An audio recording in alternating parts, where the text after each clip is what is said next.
할렐루야!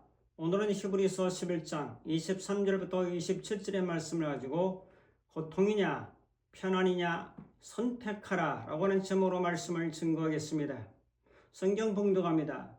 히브리서 11장 23절 믿음으로 모세가 났을 때에 그 부모가 아름다운 아임을 보고 석 달 동안 숨겨 왕의 명령을 무서워하지 아니하였으며 24절 믿음으로 모세는 장성하여 바로의 공주의 아들이라 칭함받기를 거절하고 25절 도리어 하나님의 백성과 함께 고난받기를 잠시 죄악의 낙을 누리는 것보다 더 좋아하고 26절 그리스도를 위하여 받는 수모를 애굽의 모든 보화보다 더 큰 채물로 여겼으니 이는 상 주심을 바라봄이라. 아멘. 인사입니다. 고통입니까? 편안입니까? 여러분은 무엇을 선택하시겠습니까? 미국 아리조나 지역의 사막에는 사구아로라는 선인장이 있습니다. 수명은 150년 이상 자라고 높이가 큰 것은 20m 정도로 크게 자랍니다. 미국의 사막은 매우 척박합니다.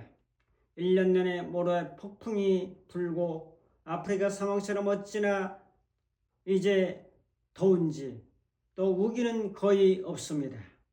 비가 거의 내리지 않고 낮에는 뜨거운 태양, 밤에는 몸이 얼 정도 추위가 1년 내내 반복되는 것이 바로 그 지역의 사막입니다. 이런 환경에서 살아남기 위해서 사구아로는 자신의 키의 2배가 넘는 뿌리를 깊이 땅속에 내립니다. 또 조금씩 내리는 비와 이슬을 저장하기 위해서 가지 전체를 물 저장소로 만들었는데 거대한 시구아로는 물을 30톤 정도를 저장할 수 있습니다. 물이 증발하는 것을 막기 위해서 껍질을 두껍고 단단하게 만듭니다. 동물에게 뺏기지 않으려고 가시도 다른 선인장보다 더 날카롭고 길쭉하게 만듭니다. 사구아로로 선인장이 이렇게 노력하는 이유는 바로 씨를 뿌리기 위해서입니다. 선인장이 아무리 오래 살아도 씨를 뿌리지 못하면 멸종하기 때문입니다. 사구아로는 선인장은 1년에 딱 한 번 그나마 비가 많이 올 때 씨를 뿌리는데 워낙 척박한 환경이었기 때문에 10년이 넘게 실패하는 경우도 많다고 하죠. 그래도 포기하지 않고 살아있는 한 매년 한 번씩 씨앗을 뿌리기 때문에 미국 어디에서나 사구아로로 선인장을 쉽게 찾아볼 수가 있습니다. 인생과 비교하면 인생은 인내와 고난의 연속입니다. 고통이나 고난에도 육체적인 그 고통이 있고 정신적인 고통이 있습니다. 이 두 가지 고통이 올 때 고난을 잘 견디고 인내하고 꾸준히 나아갈 때에 진정 좋은 결과를 만들어낼 수가 있게 됩니다. 유튜브에 사구아로 선인장을 한번 찾아보시기 바랍니다. 오늘 말씀은 모세 시대의 풍문화로 이제 살았던 삶을 소개합니다. 모세 일생은 3단계로 나누죠. 첫 번째 단계가 바로 40세까지 궁중생활을 합니다. 공주의 아들로 자랐죠. 난리공에 떠내려가는 아주 예쁜 아기를 건져내서 바로의 공주는 자기 양아들로 삼았습니다. 최고의 권력의 일원이 되었죠. 당시 애굽은 최고 강대국이었고 그 왕실의 일원이 된다는 것은 제국 전체에서 막강한 권력과 부와 명예를 누리는 것을 뜻합니다. 사도행전 7장 22절에 보면 모세는 애굽 사람에게서 지혜를 배웠고 말과 행사가 능하더라. 말도 잘하고 행사도 잘하고 모든 면에 부족함이 없었죠. 애굽의 교육은 기하학, 천문학, 건축학, 의학, 세계 최고의 수준이었습니다. 장차 애굽의 지도자로 될 인재로 양육받았을 가능성이 많습니다.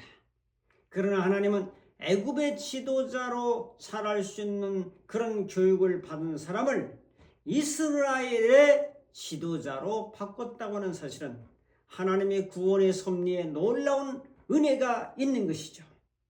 두 번째는 80세까지 광야 생활을 미디안 광야 생활을 하지요. 모세는 동족이 매를 맞고 있는 모습을 바라보고 울분이 솟아올라서 애굽 사람을 쳐 죽였습니다. 결국 살인자라고는 그러한 것이 발각되면서 미디안 광야 쪽으로 도망을 가서 거기서 이제 40년을 보냅니다. 밤이면 밤마다 저 애굽에 있는 아버지, 어머니, 누나, 형들을 생각합니다. 언제나 그분들을 만날 수 있을까 때로는 눈물 짓기도 합니다. 차가운 이슬처럼 두 눈에 눈물을 머금고 산 세월이 바로 40년입니다. 표면적으로는 실패하여 저 미디안 광야로 도망간 것 같지만 영적으로는 가장 위대한 공주의 아들이라고 일컬음을 포기하고 광야로 나아갔다고 성경은 말씀합니다. 그 다음에 3단계가 120세까지는 출애굽 이후에 광야 생활을 볼 수가 있습니다. 이제 80세에 부름받아 출애굽에서 이스라엘 백성들을 가나안 땅으로 들어가는 소입까지 모세는 40년 동안 인도하고 지도자 역할을 감당했습니다. 하나님의 부름을 받고 이제는 지도자의 길로 나선 것입니다. 바로와의 대결에서 결국 10가지 재앙을 통해서 하나님의 능력 앞에 바로는 굴복하고 이제 이스라엘 백성들을 애굽에서 나가도록 허락했습니다. 그 길을 걸은 지가 40년입니다. 오늘 본문에서 모세의 결정을 그리스도를 위해서 고난을 받는 선택을 했다고 기록하고 있습니다. 고난을 뚫고 이기는 사나이, 고통의 길을 묵묵히 걸어가 이스라엘 백성들을 가나안으로 인도했던 선동장의 길을 그는 걸어갔습니다. 모세는 시대를 초월한 그리스도와 연합된 삶을 살았습니다. 모세는 편안함을 추구하지 않고 고통과 고난을 선택하며 살았던 과정을 살펴보며 영감의 음성을 듣고 순종하며 은혜를 나누기를 원합니다. 첫 번째로 고통의 부재와 편안함의 함정을 살펴보겠습니다.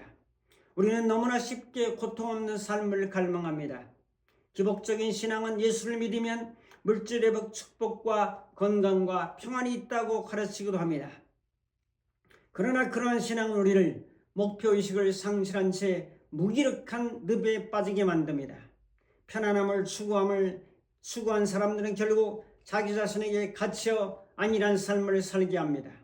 목적 없이 시간을 낭비하고 영적인 나태함에 빠져 신앙의 역동성을 잃어버리는 것이 바로 편안한 삶을 추구하는 자들의 말로가 됩니다. 세계적인 베스트셀러 작가 마크 맨슨은 그의 저자에서 우리는 끊임없이 어떤 고통을 기꺼이 받아들일 것인가를 선택함으로써 인생의 가치를 결정한다라고 말했습니다. 인생에서 고통 자체를 없애는 것은 불가능합니다. 중요한 것은 그 고통을 회피할 것인가 아니면 거룩한 가치를 위해서 능동적으로 선택할 것인가 하는 것은 바로 여러분과 저의 선택의 결과입니다. 예수님께서는 이제 기도의 동산에 나가서 무릎을 꿇고 땀방울이 보내서 핏방울이 되도록 기도하는 거룩한 고통을 선택했습니다. 세계 역사를 바라보면 아르헨티나나 베네수엘라, 그리스 같은 나라들은 옛날에는 부자로 살던 나라였습니다.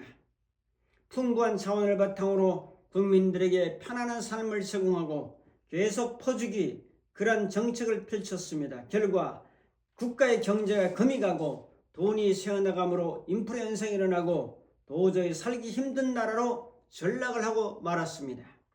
돈을 받아 쓰는 백성들은 편안함을 추구하면서 밥 사먹고 희낙낙하면서 매우 기뻐하고 즐거워하다가 나라가 몰락했습니다. 정치가들은 올바른 판단력을 사용하지 않고 정권 유지를 위해서 퍼주기 정책을 해서 나라라는 함선이 기울어진 나라들이 지금 지구상에 한둘이 아닙니다. 연합한 삶과 고통을 안일한 삶과 고통을 뚫고 이겨나가려는 정신적 사고와의 차이는 인간 내면의 삶의 태도에서 극명하게 갈라집니다. 이 두 가지 방식을 비교 검토한다면 첫째로 안일한 삶과 극복적 사고의 비교를 보면 안일한 삶의 특징은 현상 유지 지향입니다. 현재 편안함에 안주하며 변화를 회피하죠. 다음에 고통을 회피합니다. 불편함이나 어려움을 적극적으로 피하려는 경향이 있습니다. 그 다음에 수동적 태도죠. 환경이나 상황에 반응하기보다는 순응하는 자세입니다. 즉흥적 만족 추구죠. 장기적인 성장보다 단기적 쾌락과 편안함을 선호합니다. 달콤한 아이스크림의 축제에 만족하고 있습니다. 그 다음에 성장이 정체되죠. 새로운 도전이나 학습의 기회를 외면하여 개인적 발전이 정체됩니다. 그 다음에 고통 극복적 사고의 특징은 뭡니까? 의미를 부여합니다. 고통과 어려움을 성장의 기회라고, 좋은 깨달음의 기회라고 의미를 부여하죠. 능동적 대처입니다. 문제를 직시하고 해결책을 모색하는 적극적 자세를 갖습니다. 그 다음에 성장 지향적입니다. 불편함을 성장의 필수 요소로 인식하고 수용합니다. 다음에 인내와 끈기를 가집니다. 장기적인 목표를 위해 현재의 어려움을 견디는 힘입니다. 그리고 자기 성찰이 있습니다. 고통의 원인과 의미를 깊이 생각하고 내면의 힘을 발견합니다. 예를 몇 가지 들겠습니다. 나비의 고통, 너무나 잘 아시죠? 한 소년이 나비가 고치에서 빠져나오려고 애를 쓰는 걸 보고 나비에게 좁은 구멍을 뚫어줘서 쉽게 나오게 했습니다. 그러나 나비는 몸은 부풀고 날개는 쪼글쪼글한 상태로 제대로 날지를 못했습니다. 나비가 이제 좁은 구멍을 통과하는 고통의 과정을 통해서 이제 몸의 액체를 날개로 밀어내어 날개를 펼 수 있게 하는 것은 필수 과정이었습니다. 고통을 통한 성장의 법칙을 보여주는 겁니다. 다이아몬드를 보겠습니다. 다이아몬드는 숯과 같이 탄소로 되어 있습니다. 숯은 지표면 근처에서, 탄소는 낮은 압력과 온도로 형성되지만 다이아몬드는 지하 깊은 곳에서 극심한 압력과 고온을 견디며 형성됩니다. 지면에서 만들어지는 과정, 천연 다이아몬드를 보면 깊은 땅 속에서 생성되는 거죠. 지구 표면 아래 약 120에서 200km 정도 깊이의 탄소 원자들이 단단한 정사면체로 구조로 뭉쳐집니다. 화산 활동으로 이동하면서 kimberlite라 불리는 특수한 마그마 폭발 통로를 타고 빠른 속도로 지표면까지 밀려 올라옵니다. 그것을 채굴해서 가공해서 다이아몬드라고 하는 보석을 만들어내는 겁니다. 같은 재료라도 어떤 환경과 압력을 견디는 것에 따라서 숯이 될 수도 있고 다이아몬드도 될 수 있는 거죠. 고통과 시련이 오히려 단단하고 가치 있는 존재로 만들어줍니다. 대나무를 봅시다. 대나무는 이제 심은 지 한 4년 동안에는 거의 자라지 않습니다. 그동안에 뿌리를 계속 깊게 부드럽게 퍼뜨리고 5년째 되는 해로부터는 하루에 최대 수십 센치에서 1m씩까지 자라며 몇 주 만에 수십 미터로 자라는 그런 대나무도 있습니다. 여러분, 보이지 않는 성장과 준비의 시간이 있으며 인내와 끈기가 결실을 맺는 순간이 반드시 오게 됩니다. 안일한 삶과 고통 극복적 사고와는 완전한 고통의 의미를 해석이 달라집니다. 안일한 삶은 고통을 회피해야 될 부정적 요소로 보는 반면 이제 극복적 사고는 고통과 성장을 발전의 필수적인 과정으로 여깁니다. 니체의 말처럼 나를 죽이지 못하는 고통은 나를 더 강하게 만든다고 했습니다. 성도 여러분, 지금 우리가 누리는 편안함이 나를 영적으로 이렇게 몰락하게 하고 있지는 않습니까? 그 두 번째로 편안함 긍정 대신 고통을 선택한 모세를 살펴보겠습니다. 자, 모세는 바로의 공주의 아들이라 칭함을 거절했다고 24절에 말씀합니다. 믿음으로 모세는 장성하여 바로의 공주의 아들이라 칭함받기를 거절했다. 여러분, 살인자가 됐어요. 그러면 공주의 아들의 백이 있잖아요. 권력이 있잖아요. 또 공주라고 하는 이 울타리가 있잖아요. 충분히 무마할 수 있습니다.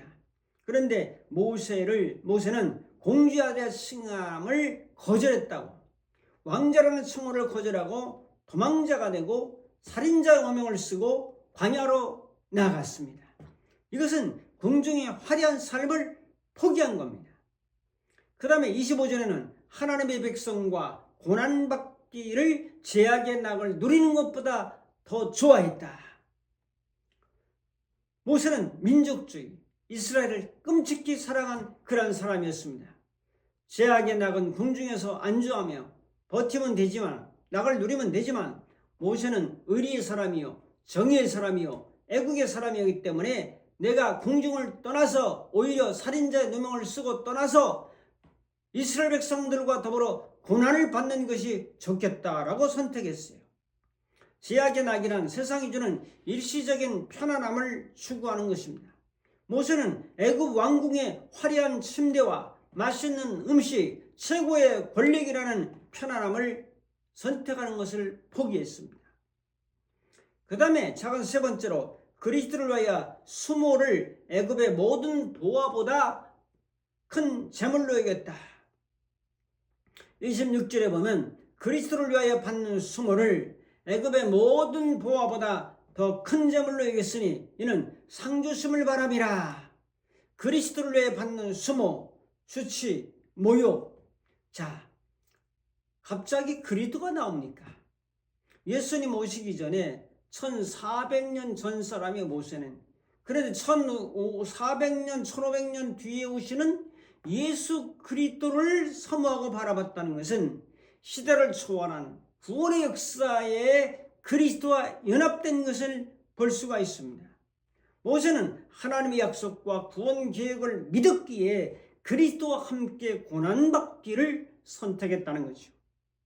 수모라고 하는 것은 치욕, 모욕, 비방을 말합니다. 이제 모세가 궁정을 떠난 것은 바로 미친 짓이나 마찬가지요. 조롱거리였습니다. 최고의 신분에서 최하층 노예의 판결로 스스로 내려가는 수치를 당한 겁니다.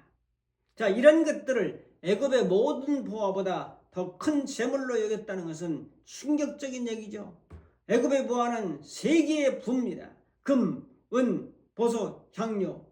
모세의 눈에는 영원한 세계, 영적 세계, 하나님의 세계를 더 귀한 가치로 여기고 더 큰 보물로 여겼다고 성경은 말씀합니다. 그 다음에 상주심을 바라보았다. 이 땅의 상은 건강과 부와 명예와 권력과 이런 또 자녀가 잘 되고 이런 것들을 이 세상에서는 복이라고 말합니다. 상이라고 말합니다. 근데 성경에서 말하는 상은 무엇입니까?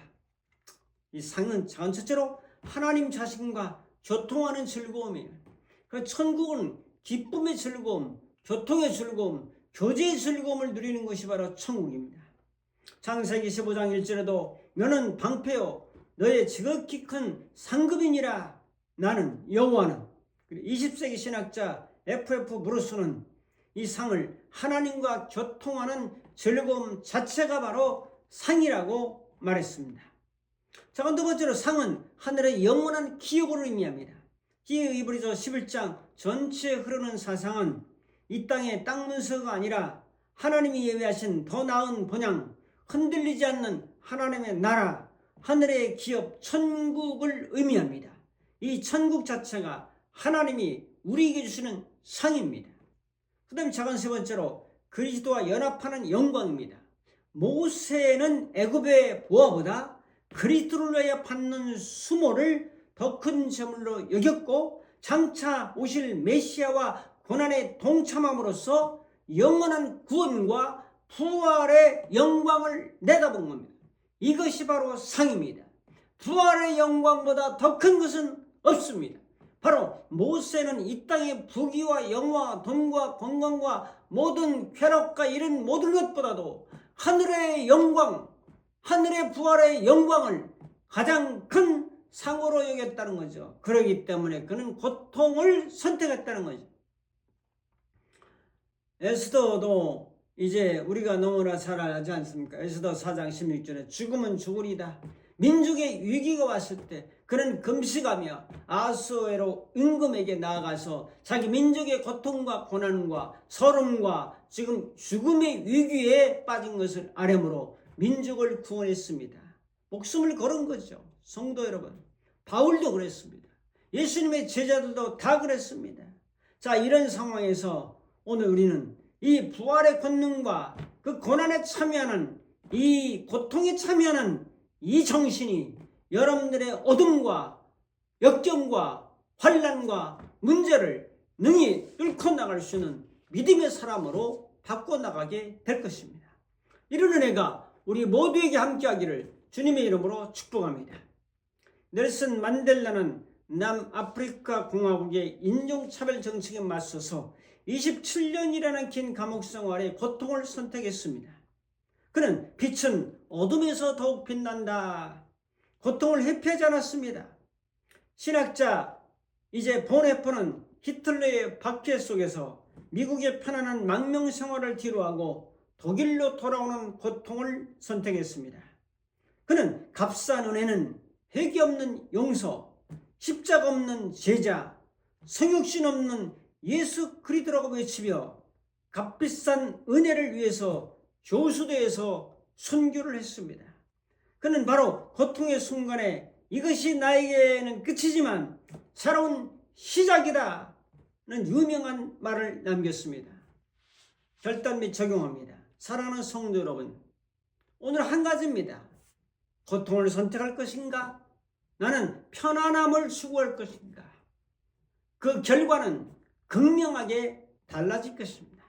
오늘 모세는 그리스도를 바라보고 그리스도의 상을 바라보고 그리스도와 교통하는 아름다운 즐거움을 위해서 고통을 선택하며 구원의 위대한 영적 지도자의 역할을 감당했습니다. 우리의 신앙은 너무 편안하게 변질되어 있지 않습니까? 교회 안에서 편안한 예배, 내 기분을 만족시키는 설교, 간섭받지 않는 편안한 교제, 가만히 앉아서 성경 지식을 쌓고 책상 앞에서 신학 이론을 탐구하는 것만으로 고통의 부재를 벗어날 수가 없습니다. 일어나라, 빛을 발하라. 책상에 앉아있지만 말고 책상 밖으로 나가야 될 것이며 교회 안에만 안주하지 말고 교회 밖으로, 직장으로, 현장으로 나갈 때 거기는 고통이 더 많습니다. 성도 여러분, 이 시간 결단하십시오. 세상의 편안함과 안일한 자기 무기력에서 벗어나 주님과 복음을 위한 거룩한 고통을 능동적으로 선택하는 강인한 믿음의 용사들이 다 될 수 있기를 주님의 이름으로 축복하십니다. 이것이 진정 부활의 아름다운 신앙이 될 것이며 고통을 뚫고 저 다이아몬드 같은, 저 진주 같은 아름다운 신앙으로 거듭나서 하나님께는 영광이요 교회와 여러분의 가정에 큰 은혜와 복이 될 줄로 믿습니다. 기도하겠습니다. 고마우신 아버지 하나님, 고통이냐 편안이냐 양당간의 선택 앞에 편안을 추구하는 안일한 그런 신앙이 아니라 고통과 고난을 선택하며 믿음으로 전진하는 위대한 승리 역사와 에너지가 충만한 은혜 역사가 나타나도록 은총을 베풀어 줄 것을 믿고 예수님의 이름으로 기도합나이다. 아멘. 축도합니다. 이제는 우리 주 예수 그리스도의 무한하신 은혜와 하나님 아버지의 극진하신 사랑하심과 성령님의 감화 감동 인도 충만 교통하심이 편안이냐 고통이냐에서 진정 고난과 고통을 선택하며 하나님께 영광 돌리고 믿음의 승자로 살아가기를 원하는 모든 심령들 머리머리 위에 저들의 가정과 섬기는 교회와 이 민족과 전 세계 위에 이제부터 영원토록 함께 있을지어다. 아멘.